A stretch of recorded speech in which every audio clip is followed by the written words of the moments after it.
Buenos días, hermanos.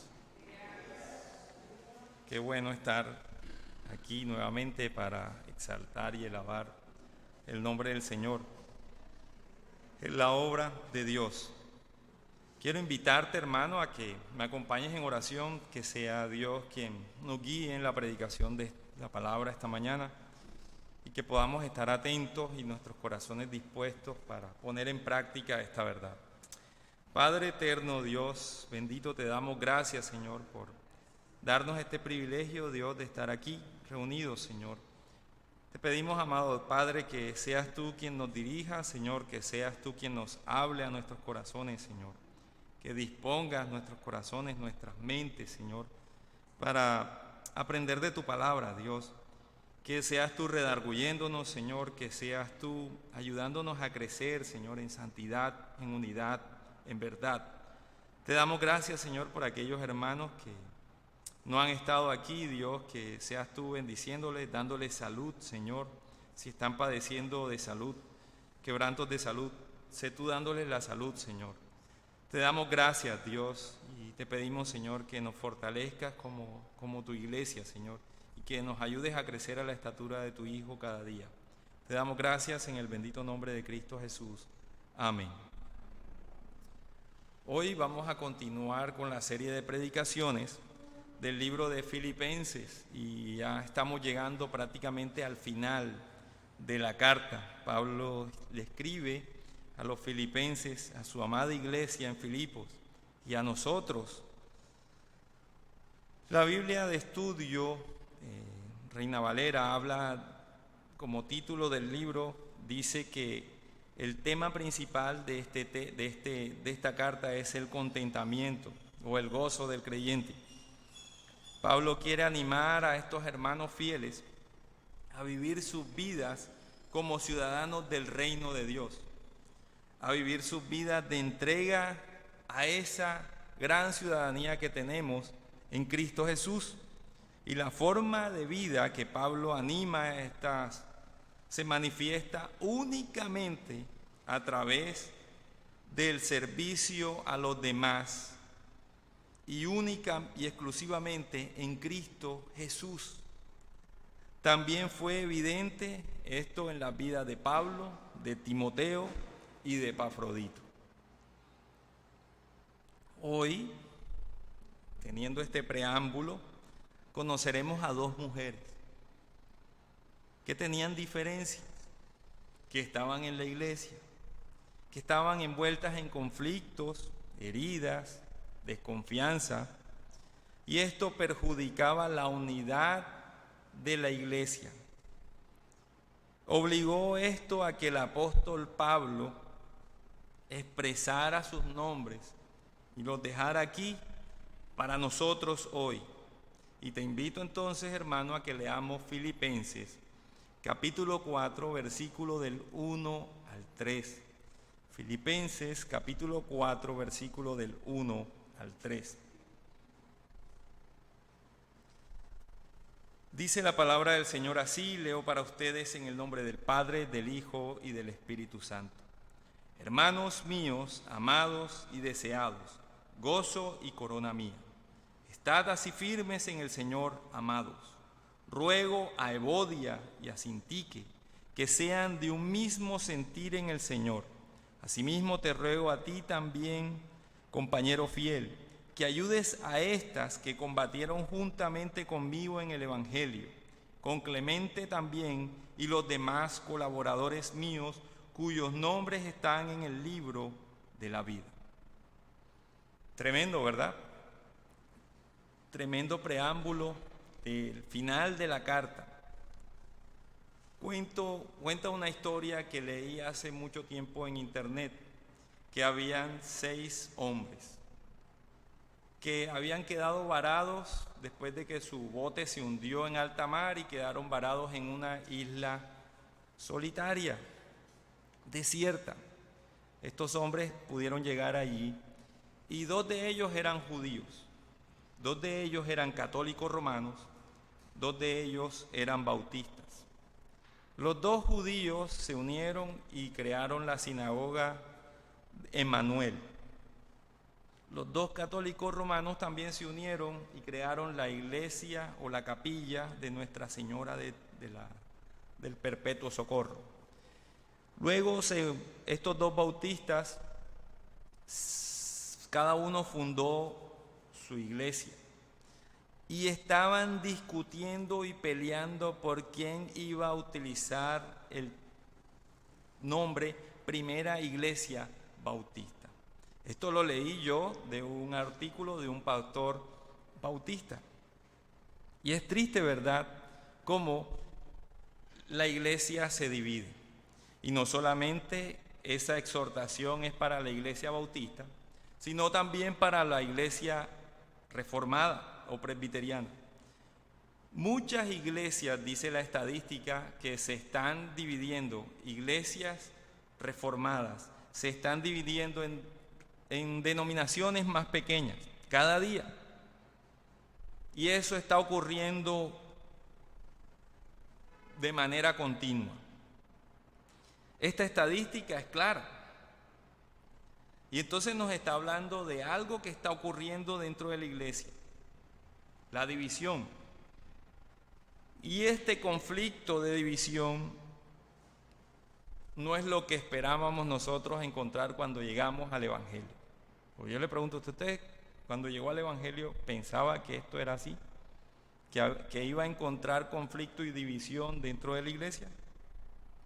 Cuando yo llegué a la iglesia, pensaba que la iglesia visible, la iglesia local, era un lugar diferente de donde yo venía, del mundo. Era un lugar de armonía y paz, de unidad, de amistad sincera. ¿Por qué no serlo? Estamos compartiendo la experiencia de la gracia de Dios que nos trajo de muerte a vida. ¿Cómo no amarnos y estar unidos si tenemos esta bendición tan grande y la podemos compartir juntos? Pero encontramos que el lado más oscuro de la iglesia no permanece oculto mucho tiempo. Los cristianos sinceros y comprometidos todavía tienen y llevan la naturaleza pecaminosa en sus corazones. Y los problemas, así como ellos entran a la iglesia, los problemas entran con ellos a la iglesia. Egoísmo, luchas de poder, codicia, lujuria, ira, fariseísmo, pereza y otra cantidad de cosas entran a la iglesia. El fracaso moral no solamente es lo único que entra a la iglesia, también entran errores doctrinales, diferencias de opinión, inmadurez cristiana, incluso los gustos conflictivos por la música o la decoración de la iglesia. Entran a la iglesia.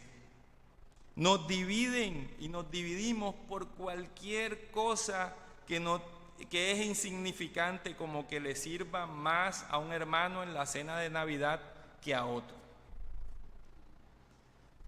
Debería animarnos el hecho que la Biblia trata estas dificultades desde la caída de Génesis capítulo 3, cuando Adán y Eva culparon a otros por el problemita o por su fracaso. Todas estas relaciones rotas necesitan reconciliación. Abraham tuvo una problemática con su sobrino Lot. Tuvieron conflictos. Isaac discutió con Esaú. Jacob peleó con sus hermanos. Moisés y Aarón no siempre estuvieron de acuerdo. Encontramos a los hijos del rey David.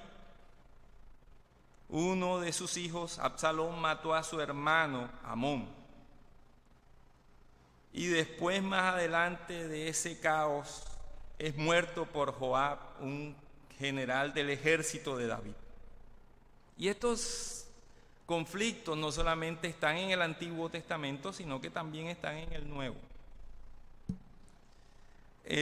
Podemos ver los conflictos regulares que había en la iglesia del Nuevo Testamento y específicamente en el que está escribiendo esta carta. Pablo, quien les dijo esto a estas mujeres, quien las exhortó a que se unieran. Mira lo que pasó con Pablo en Hechos, capítulo 15, versículos 37 y 39. Puedes buscarlo o puedes anotarlo, yo lo voy a leer para ti. Hechos, capítulo 15, versículo 37 al 39. Del capítulo 15, versículo 37 al 39, dice lo siguiente. Y Bernabé quería que llevasen consigo a Juan, el que tenía por sobrenombre Marcos. Pero Pablo no le pareció bien llevar consigo al que se había apartado de ellos desde Panfilia, y no había ido con ellos a la obra. Y hubo tal desacuerdo entre ellos que se separaron el uno del otro. Bernabé, tomando a Marcos, navegó a Chipre. ¿Tiene sentido que el conflicto a menudo entre en la iglesia y nos cree esa desunión? Si somos la familia de Dios, encontramos que en las familias normales hay desunión, ¿cierto? Hay conflicto, hay luchas y peleas por quién apaga el foco en la noche, hay luchas y peleas por quién hace la comida. Se crea el conflicto y la división por cosas insignificantes, que dejaste la ropa mal puesta. Ahí no era donde tenías que poner la ropa, sino en el canasto de la ropa sucia. Y todas esas cosas están pasando y se dan en las familias. La paz depende de pasar por alto los defectos y ser amables unos con otros. Mostrar paciencia y reconciliación con nuestras faltas y reconocer nuestras faltas. Algo similar debería suceder dentro de la iglesia. Pero la gente opta por ser, ahora como está tan de moda, ser nómadas digitales. Les gusta ser nómadas en las iglesias. Voy aquí, mañana voy allá, pasado voy a la otra, el otro domingo voy a la otra. Y nunca llego a una y me quedo en una, sino que estoy brincando de una en otra. ¿Qué sucede con eso? Saliste de una porque encontraste algo que no te gustó. Pasó algo con alguien dentro de la iglesia y no te gustó. Y te molestó y dices, no voy más a esa, no voy más porque no me gusta el pastor de allá, porque me dijo esto y esto, me voy para la otra, que allá se ve como que más chévere. Y resulta que llegas allá y también te encuentras con problemas. Y vas a la otra y también te encuentras con problemas. Nunca quieres aprender lo que el Señor en su soberanía te está enseñando en tu carácter por tu terco egoísmo y tu ego engrandecido. No quieres ver lo que está pasando contigo, sino que estás viendo lo que pasa con el otro. Entonces paramos huyendo de un lugar a otro y seguimos acrecentando el problema. Llega al punto algunos que ni siquiera van a iglesia, sino que se congregan virtualmente, porque les parece más sano estar ahí frente a un televisor y no tratar con nadie. Porque ellos son súper santos que si van a un sitio ven el pecado hasta en las paredes de la iglesia. Alguien dijo que los cristianos son como puercoespines en invierno. Los puercoespines se enrollan y se acurrucan para estar buscando calor. ¿Y qué pasa con las púas? Se las entierran. Es una realidad que en la iglesia tenemos ataques y sufrimos estos conflictos de persecución constante de una manera organizada, tanto de afuera como de adentro de la iglesia. Por un lado encontramos los enemigos del evangelio, que son evidentes y están allá afuera, y por otro lado encontramos dentro de la iglesia los legalistas y los libertinos, generando conflicto. Y los cristianos suelen sufrir mucho por estas situaciones internas. Puedo hacer algunas preguntas que no tienes que responder. ¿Quién los ha infligido o te ha afectado con estas situaciones? ¿Quién te ha desalentado y derrotado? ¿No te ha venido la mayor parte? ¿De dónde ha venido la mayor parte de esos ataques? ¿Dentro de la iglesia o fuera? ¿Por qué? Porque el pecado que acosa a los cristianos celosos es el fariseísmo y la justicia propia y el berraco ego que no sirve para nada, que nos destruye. Y es probable que todos nosotros llevemos esas heridas de la guerra en la iglesia. Pero aquí Pablo va a tratar el tema. Versículo 2. Y nos habla de que tenemos que tener acuerdos y debemos de esforzarnos personalmente en buscar esos acuerdos. Filipenses 4, versículo 2 dice: ruego a Evodia y a Sintique que se pongan de acuerdo en el Señor. La palabra de Dios no nos dice quiénes son estas mujeres. Se mencionan solamente aquí en la Biblia. Pero Pablo conoce sus nombres y les habla de manera personal. Deben haber sido personas que eran muy reconocidas dentro de esa congregación. Podemos poner un ejemplo, como la hermana que es la líder de damas tenía problemas con el líder de alabanza en la iglesia. Los estudiosos de la Biblia están de acuerdo que el problema que estas personas tenían o estas mujeres tenían no era un problema doctrinal por los verbos que están utilizando. Esta ruptura fue más que todo relacional. Sugiere que algo pasó entre ellos. Esto pudo haber sido a causa de algo que tenemos todas las personas, que se acentúa cuando a ti te dicen algo que no quieres escuchar y que hace que tú te sientas señalado. ¿Usted sabe qué palabrita es esa cuando te dicen algo que no te gusta y que te hace sentir señalado? ¿Qué brota dentro de tu corazón? Brota tu ego. Brota tu ego y se manifiesta con ira, con rabia, con palabrotas. Se manifiesta de una forma terrible. Entonces aquí nosotros estamos viendo que ellas tuvieron una ruptura relacional. No sabemos cuál. No sabemos si fue en busca de ser el número uno. Pero la palabra no nos dice. Lo que sí nos enfatiza Pablo es que no era algo que fuera doctrinal, porque doctrinalmente lo trató y se trató en la Escritura. Y lo vemos anteriormente y podemos verlo en otras cartas.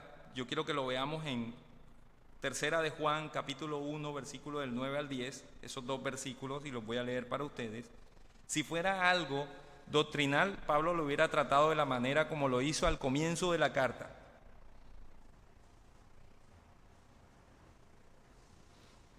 Miren lo que dice Juan aquí.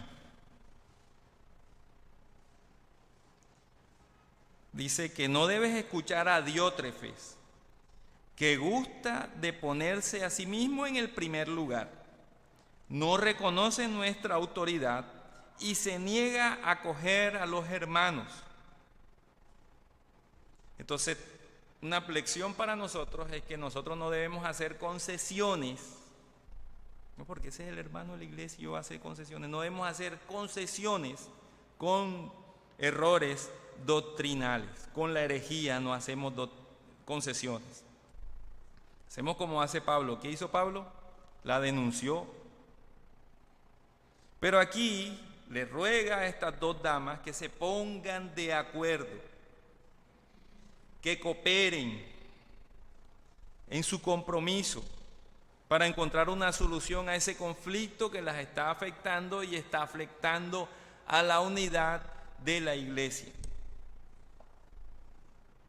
Y este verbo se repite y da la idea como, ¿te acuerdas cuando eras pequeño y tu mamá te decía y te repetía algo que tenías que aprender? ¿Cómo le llamamos nosotros a eso? Cantaleta, ¿verdad? Aquí Pablo, el verbo que está utilizando y se repite, suena como una madre fastidiosa. Pablo exhorta a todos por igual para que no haya ningún error, que ambos deban trabajar. Tienen que trabajar juntos. Está dándole fuertemente a eso. Hay un dicho atribuido a Agustín hace un tiempo, pero esto lo dijo un reformador en la época de Lutero. En lo esencial, unidad; en lo no esencial, libertad; y en todo, caridad. Pablo está de acuerdo en que no debemos dudar de las verdades bíblicas del Evangelio. Sin embargo, la gran mayoría de cosas que nosotros vivimos debemos tener libertad con los hermanos en vastas áreas esenciales, no esenciales del Evangelio. Y dice, y en el amor, caridad. ¿Y esto qué hace? Que nos mantiene unidos ¿a quién? Nos mantiene unidos en Cristo Jesús, unidos en perfecta paz y armonía, que no vemos en la iglesia porque nosotros tenemos problemas y no queremos verla porque somos orgullosos. Nos hacemos los de la vista gorda porque somos orgullosos. No queremos ceder y esto nos va a costar. Y entonces nos da 3 claves para estar de acuerdo este texto. La primera nos habla de un trabajo duro y personal y de un costo personal. Es fácil permanecer distantes el uno del otro, así como les decía, es fácil prender el computador y escoger un culto, la iglesia de MacArthur, la iglesia reformada X en cualquier otra parte, y ver el culto ahí tú solo o con tu familia, sin problemas, porque no quieres tener problemas o porque tienes problemas con algún hermano por alguna situación y no quieres reconciliarte con él por ego, por orgullo. Entonces prefieres estar solo ahí, acompañado de tu familia, viendo el sermón por televisión. Entonces, estar de acuerdo requiere que escuchemos a la otra persona, nos preocupemos por la otra persona, nos comprometamos en nuestras preferencias a sobrellevarnos, nos comprometamos a vivir en unidad. ¿Y qué nos cuesta eso? Nos cuesta nuestro orgullo. Y el acuerdo tiene un costo. ¿Estás dispuestos a pagar ese costo?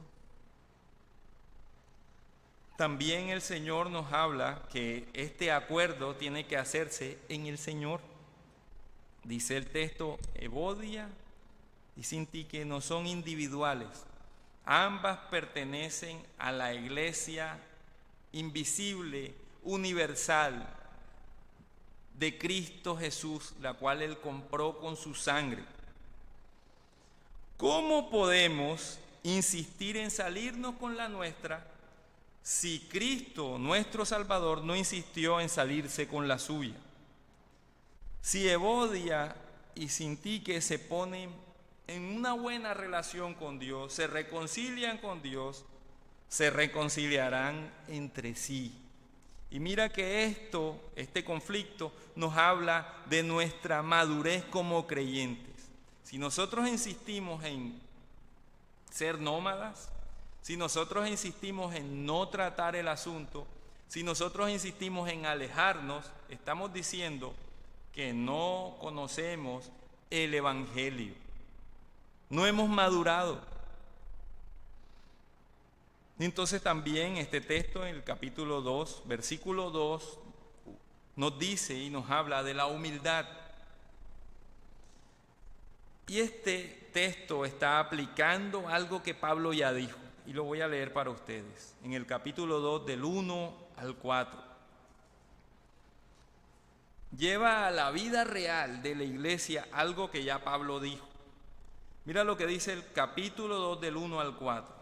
Por tanto, si hay alguna consolación en Cristo, si hay algún consuelo de amor, si alguna comunión del Espíritu, si algún afecto entrañable, si alguna misericordia, completad mi gozo, sintiendo lo mismo, teniendo el mismo amor, unánime, sintiendo una misma cosa.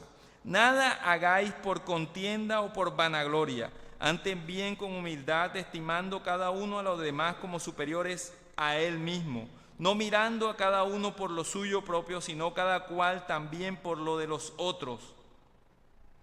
Pablo dice, ruego a ustedes con nombre propio que se pongan de acuerdo en el Señor.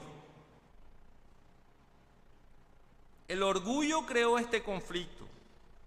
La humildad de Cristo producirá paz y reconciliación y unidad y sanará el conflicto. Entonces el primer paso para la reconciliación es que nos pongamos de acuerdo en el Señor. Debemos nosotros anhelar esto. La iglesia está llena de personas y creyentes que luchan con el pecado. Luchamos con el pecado. Tenemos diferencias. Y se van a querer levantar esas diferencias dentro de nosotros. Y entonces dice el capítulo 3 que esta situación requiere una ayuda externa. Filipenses 4, versículo 3 dice, y si a ti también te pido, fiel compañero, ayuda a estas mujeres. No sabemos quién es ese fiel compañero. La Escritura no lo dice. Algunos dicen que podría ser Epafrodito, el fiel amigo mencionado al comienzo de la carta. Pero la Escritura no dice. Pero a quien quiera que se refiere Pablo, la aplicación para nosotros es bastante simple. A veces nosotros en nuestros conflictos necesitamos de un mediador. Matrimonios discuten, pelean, se separan y necesitan de un mediador. Vecinos pelean por tonterías, como que me echó las hojas del árbol en el frente de mi casa, o puso la basura suya en la esquina de mi casa. Allá afuera, allá en la esquina lo puso. Se crea el conflicto, incluso vecinos cristianos dicen ser llamados cristianos.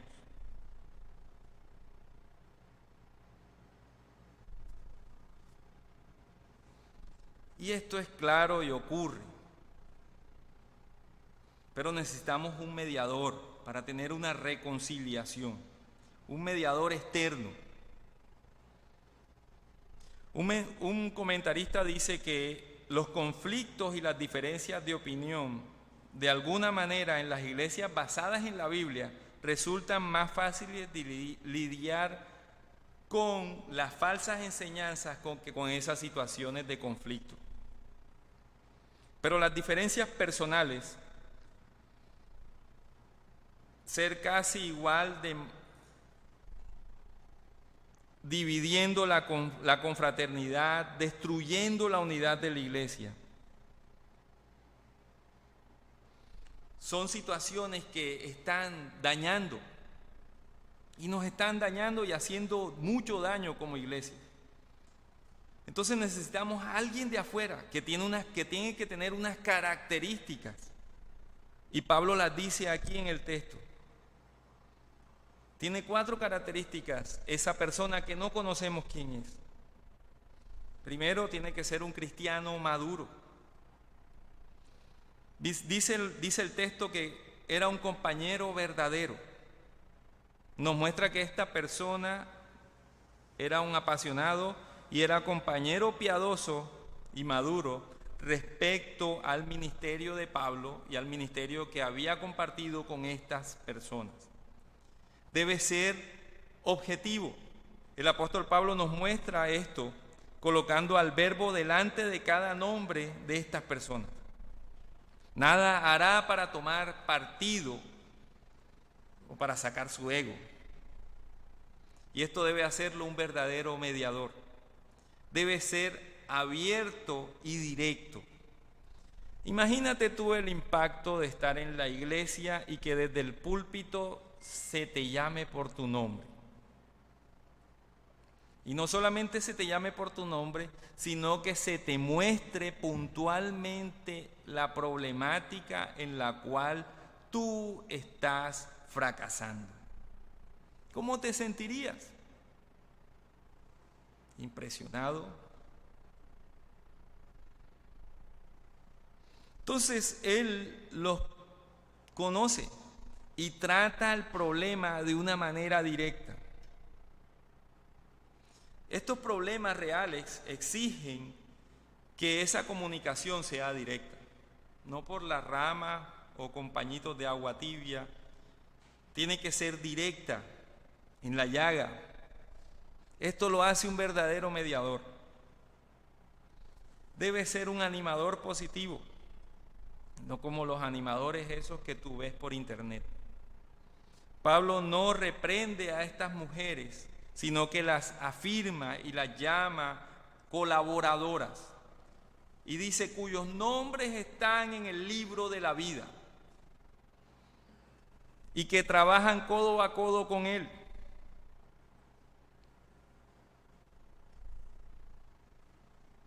Cuando los pecadores no están de acuerdo y las divisiones amenazan la comunión de la iglesia, es común en las personas tomar partido y trabajar como políticos. Te pones como mejor que el otro. Yo soy mejor porque mira, yo hago esto y esto otro. Yo fui la víctima.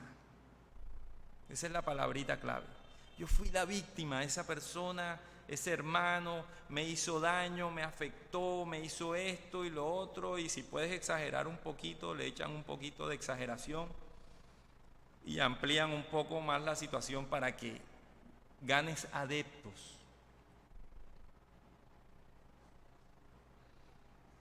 Y le dañes la imagen al otro. Este versículo nos recuerda la única razón realmente buena para compartir nuestros problemas con otra persona, sobre nuestros conflictos. Ayudarnos, el propósito es ayudarnos ¿a qué? A reconciliarnos.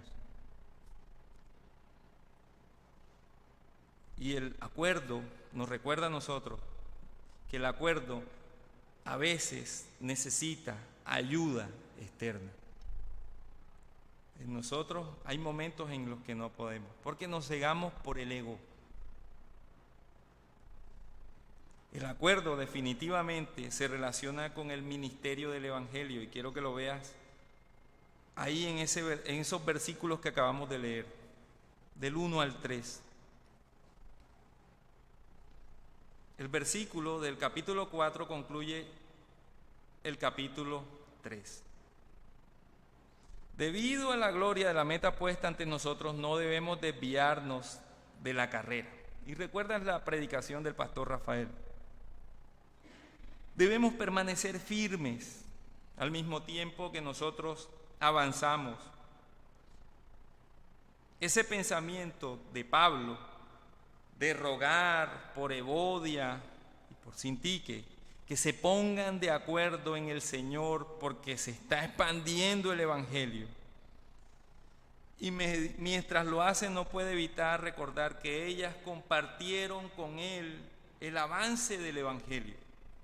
Trabajaron codo a codo con él. Él menciona todo esto para que nosotros nos demos cuenta que este tema del conflicto interpersonal se relaciona mucho con el ministerio del Evangelio, que le hace daño directamente al Evangelio de Cristo, al avance del Evangelio de Cristo. La historia completa de Jesús la encontramos aquí. La historia del desarrollo de la iglesia la encontramos aquí. Está en este libro, en unos cientos de páginas, en un libro escrito hace 2000 años. ¿Por qué desperdiciar líneas tan valiosas en una discusión entre dos mujeres? Porque el testimonio de la iglesia depende de si el Evangelio tiene el poder de unir a los pecadores que quieren estar desunidos. La unidad del creyente fue una gran carga, incluso horas antes de que nuestro Señor fuera apresado y entregado en la crucifixión. ¿Y recuerdas tú qué oró Cristo? ¿Recuerdas tú qué oró Cristo? Juan 17 nos dice por qué oró Cristo. Y dice el texto: no pido poder ni audacia, sino que llegues a ser perfectamente uno, para que el mundo sepa que tú me enviaste y los amaste como me amaste a mí. Y así hacemos visible esa unidad en Él a través de nuestra relación con los demás. Hacemos visible esa unidad que Cristo consiguió a través de nuestra relación con los demás. Juan 13:35 dice: en esto conocerán todo el mundo que sois mis discípulos, si tuviereis amor los unos por los otros. Evodia, Sintique, Clemente y todos los demás solían estar unidos, trabajando juntos, codo a codo, en la causa del Evangelio. Pero han perdido esa visión, permitiendo que esa ruptura relacional disguste a la obra del reino de Dios, distraiga a la iglesia del reino de Dios. El acuerdo y la unidad le muestran al mundo que el Evangelio cambia nuestras vidas y nos liberta para enfocarnos en nuestra misión, en nuestro verdadero ministerio, que es el avance del Evangelio. Esto es difícil para la gente, es difícil para el creyente, es difícil humanamente, pero no imposible para Dios. Voy a tomar un fragmento de un hombre que se llamó Thomas Manton. Era un puritano y él escribió lo siguiente acerca de la iglesia: nuestras divisiones nos convierten en el hazmerreír del enemigo luego de una presa.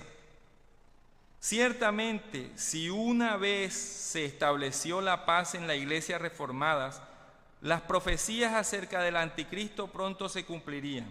Aquellas reliquias de la elección de Dios que aún permanecen en la Babilonia espiritual, pronto saldrían de entre ellos, que ahora están escandalizados por nuestras divisiones. Pobre de mí, nos hemos esforzado lo suficiente, obstaculizando la salvación como lo suficiente. Bastantes escándalos se han dado, ya es hora de renunciar a todos los frutos de la venganza y de la admonición y pensar en la paz y la unidad. Demostrar que Cristo Jesús es el Señor cuando nosotros, pacientemente misericordiosos, nos mostramos en amor, servicio, sacrificio, cuidado, compasión, humildad, preocupación sincera por los intereses de los demás. En resumen, cuando creemos que el premio mayor pertenece a aquellos que se superan unos a otros en mostrar honor. Entonces la gente dirá: Dios ciertamente está en medio de ustedes. entonces Dios traerá nuevos creyentes a nuestra comunión. Piensa por un momento en el gran trabajo que hay que hacer, en el gran trabajo en el que tenemos que ocuparnos. Piensa por un momento en un rayo láser y un foco. ¿Qué sucede con el rayo láser? El rayo láser es una luz tan potente que puede cortar metales. Toda esa luz se focaliza en un punto y eso hace la diferencia. Hay unidad. Puede que el foco y el rayo láser funcionen con la misma luz del tomacorriente. Uno corta metales, el otro se distorsiona la luz por todas partes y es caliente un poquito al tacto. El otro puede hacer esas grandes cosas. La diferencia es entre una y otra, la unidad.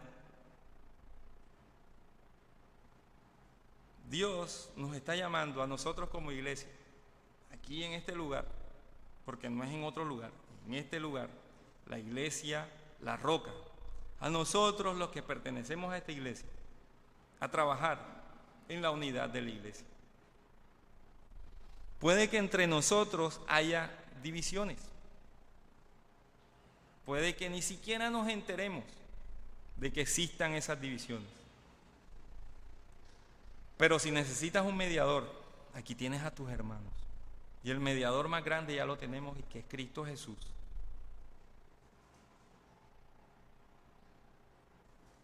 Le hacemos daño a la iglesia si nosotros buscamos la desunión. Si nosotros por orgullo buscamos bandos. La oración de Jesús en el aposento alto busca la unidad del cuerpo de Cristo, que nosotros vivamos esa unidad por la cual Cristo oró. Vaya, tremendo sería que Dios diga: ¿cómo luchan por esa unidad y por la cual mi hijo oró, mi hijo amado oró? Cuando nosotros realmente nos unamos, cuando nosotros realmente luchemos por esa unidad, hermanos, la palabra de Dios es clara, lo dicen Hechos. Cuando la iglesia se ocupaba de hacer lo que tenía que hacer y no perdía tiempo en otras cosas, cada día el Señor añadía a los que habían de ser salvos. Cada día el Señor añadirá más hermanos, más personas a la comunión en este lugar, cuando nosotros realmente vivamos esa comunión que ya tenemos en Cristo Jesús. Cuando nosotros saquemos el polvo de nuestras mentes, de ese ego que nos destruye y nos hace daño. Quiero dejar para ustedes 3 textos en los cuales usted puede meditar en su casa, o si quiere ahora mismo, y que los considere. Primera de Corintios 1:10 dice: os ruego, hermanos, por el nombre de nuestro Señor Jesucristo, que todos estéis de acuerdo y que no haya entre vosotros divisiones, sino que estéis unidos en una misma mente y un mismo juicio. Efesios capítulo 4, versículo 1 y 3. Os exhorto que andéis como es digno de la vocación a que habéis sido llamados, con toda humildad, mansedumbre, con paciencia, soportados unos a otros en amor, solícitos en mantener la unidad del Espíritu en el vínculo de la paz. Primera de Pedro, capítulo 3, versículo 8. Por lo demás, tened todos vosotros unidad de ánimo, simpatía, amor fraternal, corazón tierno y mente humilde.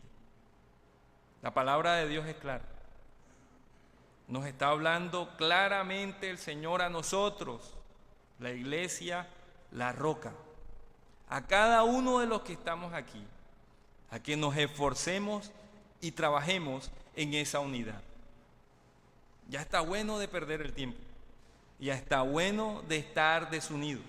Si tienes rivalidades, si tienes situaciones, incluso por ego dices, no me cae bien el hermano porque no me cae bien. El Señor te dice, reconcíliate. Reconcíliate. Quiero invitarte, hermano, que te pongas en pie y que demos gracias al Señor por su palabra. Y que Él nos ayude a nosotros a poder vivir realmente esta unidad.